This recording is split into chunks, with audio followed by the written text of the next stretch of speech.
سوال پوچھا گیا ہے کہ میں نے یہ سنا ہے کہ اگر کسی مسلمان کے گھر بیٹا پیدا ہوتا ہے تو جب تک اس کی سنت طہر نہیں کرواتے تب تک کہتے ہیں کہ مسلمان ہی نہیں ہے، اور جو لوگ حضور سید عام صلی اللہ علیہ وسلم کی محبوب سنت داڑھی نہیں رکھتا اس کے بارے میں کیا رائے ہے؟ ہم نے سنا ہے کہ جو شخص داڑھی شیو کرواتا ہے وہ مجوسی کے پیروکار ہے، اس بارے میں رہنمائی فرمائیں۔ سب سے پہلے آپ کے سوال کا پہلا حصہ کہ آپ نے یہ سنا ہے کہ مسلمان کے گھر میں کوئی لڑکا پیدا ہو، کوئی بیٹا پیدا ہو، اور جب تک کہ ان کی سنتیں نہیں کرواتی یعنی ختنہ نہیں کرواتے اس وقت تک وہ مسلمان ہی نہیں ہے، یہ قطعاً غلط بات ہے۔ دیکھیں، کفار کی گھر میں بھی بیٹا پیدا ہو، بچہ پیدا ہو، مخصوص نہیں ہے بیٹے کے ساتھ کہ بیٹا ہی ہو بیٹی ہی کو نہ، کفار کی گھر میں بھی پیدا ہونے والا بچہ، میرے آقا صلی اللہ علیہ وسلم نے ارشاد فرمایا ہوا ہے کہ کل مولود یولد علی فطرۃ فابواہ یحودانہ او ینصرانہ، ہر بچہ جب پیدا ہوتا ہے تو وہ فطرت پہ پیدا ہو جاتا ہے، وہ خالی ہوتا ہے یعنی وہ فطرت پہ ہوتا ہے، وہ نہ مسلمان ہے نہ کافر ہے۔ پھر کیا ہوتا ہے؟ اگر ان کی ماں باپ یہودی ہے فیحودانہ فابواہ یحودانہ، ان کے ماں باپ ان کو یہودی بنا لیتے ہیں، او ینصرانہ یا ان کو نصرانی بناتے ہیں۔ اچھا، یہ تو کفار کی مولود کے بارے میں ہے کہ کفار میں جو بچہ پیدا ہو یا بچی پیدا ہو ان کے بارے میں، لیکن مسلمان کے گھر پیدا ہونے والا بچہ مسلمان ہی کہلائے گا۔ اب دیکھیں، ایک بچہ پیدا ہوا اور بچہ پیدا ہونے کے بعد اس نے کوئی آواز نکالی، رویا یا کچھ اعضاء کو ایسے حرکات دی جس میں سے ان کی زندگی کا اثار ہو اور معاً وہ فوت ہوا، یا چلو یہ بھی تھوڑی سے مختلف فیہ مسئلہ ہے، ایک بچہ پیدا ہوا، ایک دن تک زندہ رہا، ٹھیک ٹھاک رہا، اور اگلے دن وہ بچہ فوت ہوا، تو پھر کیا کریں گے اس کو؟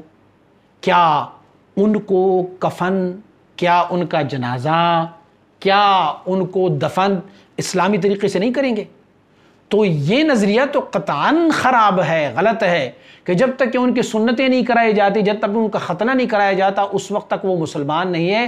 العیاذ باللہ، مسلمان کے گھر پیدا ہونے والا بچہ یا بچی وہ جب تک کہ سن بلوغت تک نہیں پہنچتے یا جب تک کہ اظہار کفر نہیں کرتا وہ مسلمان ہی گنا جاتا ہے۔ اسی لیے یہ لفظ جو ہے یہ استعمال نہیں کرنی چاہیے کہ وہ جب تک کہ ان کا ختنہ نہ کیا جائے اس وقت تک وہ مسلمان نہیں ہے، بلکہ وہ مسلمان ہی ہے۔ اب آپ دیکھیں نا، جب بچہ پیدا ہو جائے تو ختنے تو اکثر و بیشتر لوگ بعد میں کرواتے ہیں، لیکن پہلے دن پیدائش کے فوراً بعد ان کے کانوں میں اذان دی جاتی ہے۔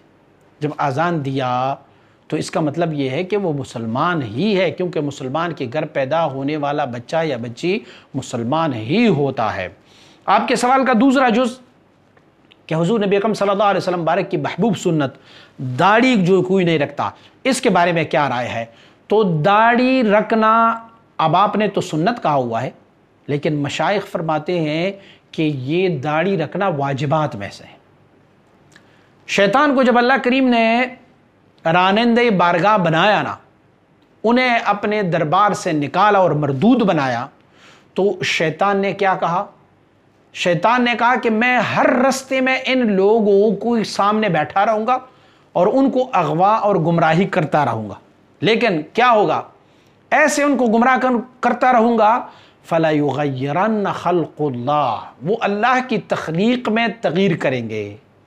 بہت سارے لوگوں کا فَلَا يُغَيِّرَنَّ خَلْقُ اللَّهِ کے بارے میں بہت سارے علماء اور مشائخ کا فتویٰ ہے کہ تخلیق خداوندی پروردگار عالم نے انسان میں سے مردوں کو داڑھی عنایت فرمائی اور عورتوں کو داڑھی عطا نہیں فرمائی، تو یہ اللہ رب العزت نے مرد کو دی ہے۔ اب فلہذا اس میں سے جو تغییر کریں گے، یعنی کیسے تغییر کریں گے؟ اس کو کاٹیں گے یا اس کو بالکل شیو کرائیں گے، تو اس میں سے جو ہے یہ تغییر فی خلق اللہ ہے، تو تغییر فی خلق اللہ جو ہے وہ گناہ ہے۔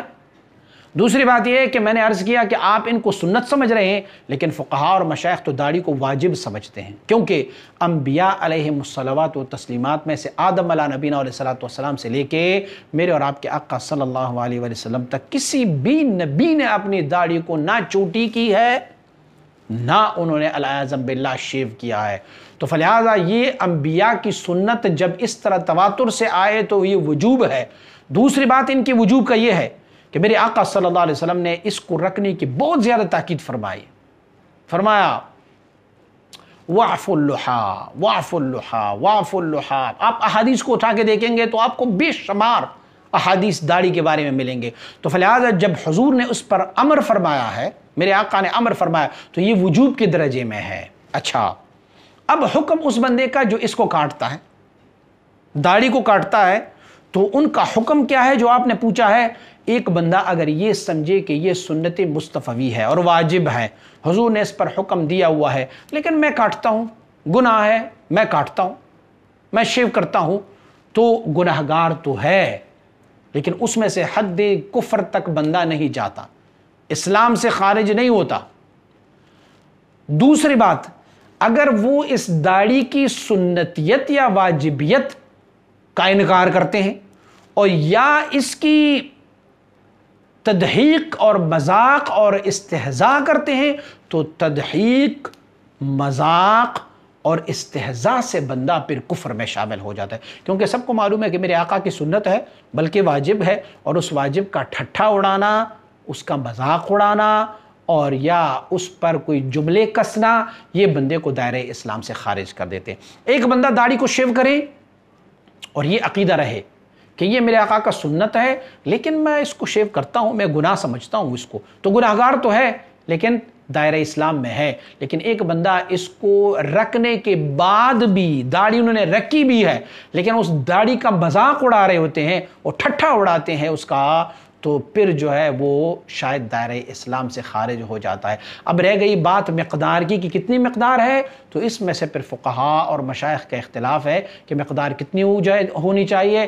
اصح اور بہترین قول یہ ہے کہ ایک مٹ مقدار جو ہے یہ مسنون داڑھی کا ہے. مجھ سے ایک بندے نے سوال اور بھی پوچھا ہے داڑھی کے متعلق کہ آج کل جو ہے وہ لوگ داڑھیوں کو عجیب و غریب طریقے سے ترشواتے ہیں. کسی نے یہاں سے ترشوایا اور یوں کر کے رکھا، کسی نے یہاں سے یوں کر کے رکھا. کیا یہ استہزاء میں ہے یا نہیں ہے؟ تو اگر وہ ان کا نیت اس میں سے مذاق اڑانا یا استہزاء ہے تو یقیناً پھر یہ استہزاء میں. لیکن مذاق اڑانا نہیں ہے اور وہ کہتے ہیں کہ میں ایک ڈیزائن بنانے کی کوشش کر رہا ہوں لیکن سمجھتا ہوں کہ یہ ڈیزائن بنانا بھی داڑھی کا جو ہے یہ گناہ ہے، تو گناہگار تو ہے لیکن دائرہ اسلام سے وہ خارج نہیں ہو سکتا. اور آپ نے جو سنا ہے کہ جو شخص داڑھی شیو کرواتا ہے تو وہ مجوسی کے پیروکار ہے، اس بارے میں راہ دیں تو اس میں مجوسیت کا کوئی لفظ تو میری نظر سے نہیں گزرا، لیکن یہ میں نے ضرور پڑھا ہے کہ فرعون نے اپنے لیے ایک لڑکا دیکھا تھا جس میں سے لونڈا بازی کرتے ہوتے تھے. وہ لڑکا بہت خوبصورت تھا، انہیں اپنے ساتھ رکھا ہوا تھا. یہ تاریخ ابن خلدون نے بھی لکھا ہوا ہے اور الکامل فی التاریخ نے بھی لکھا ہوا ہے کہ سب سے پہلے داڑھی کس نے شیو کی ہے اور کس نے شیو کروائی ہے. تو اس نے لکھا ہوا ہے تاریخ ابن خلدون اور الکامل فی التاریخ نے کہ فرعون نے ایک لڑکے کو رکھا ہوا تھا جو بہت خوبصورت تھا، وہ اپنے ساتھ رکھتے ہوتے تھے. اچھا یہ یاد رکھیں کہ فرعون خود نامرد تھا، ان کو کوئی جنسی فعل کی طلب نہیں تھی، لیکن ویسے وہ خوبصورت لڑکے کو پسند کرتے ہوتے تھے. تو ایک لڑکے کو رکھا جو بہت خوبصورت تھی، ان کو رکھا اپنے ساتھ، اور رکھتے رکھتے وہ لڑکا بڑا ہوا. بڑا ہونے کے بعد ان کی داڑھی آئی تو فرعون نے پوچھا کہ اب کیا کیا جائے، اس کے چہرے پر تو داڑھی آئی، اس کے حسن تو اب غائب ہوگا، کیا کریں گے اس کے ساتھ؟ تو شیطان انسانی شکل میں آیا اور فرعون کو اس نے طریقہ سمجھایا، یوں کر لے کہ اس کی داڑھی کو آپ شیو کروائیں تو ان کا چہرہ آپ کو دکھائی دے رہا ہے. تو فرعون نے سب سے پہلا بندہ جس نے کسی کے داڑھی کو کاٹی ہو، شیو کروائی ہو، وہ تھا فرعون. اللہ رب العزت ہمیں توفیق دے داڑھی رکھنے کی.